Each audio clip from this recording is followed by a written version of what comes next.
স্মারক লিপি দিয়েছিল লিয়াকত আলী খানের কাছে জামাত ইসলামের সাবেক আমির অধ্যাপক গোলাম আযম। সেই দিন যদি রাষ্ট্রভাষার এই আন্দোলনের সূচনা না হতো, তাহলে বাংলাদেশের স্বাধীনতার আন্দোলন হতো না।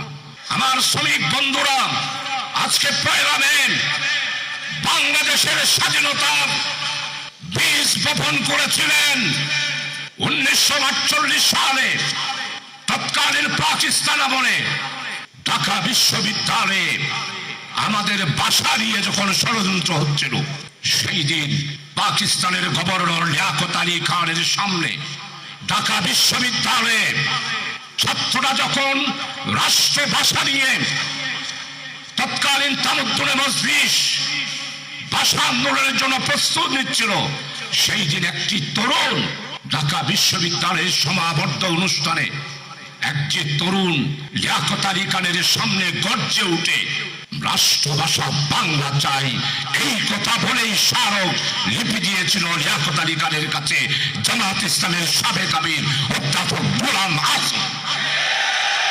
সেই দিন যদি রাষ্ট্রভাষার এই আন্দোলনের সূচনা না হতো, তাহলে বাংলাদেশের স্বাধীনতার আন্দোলন হতো না।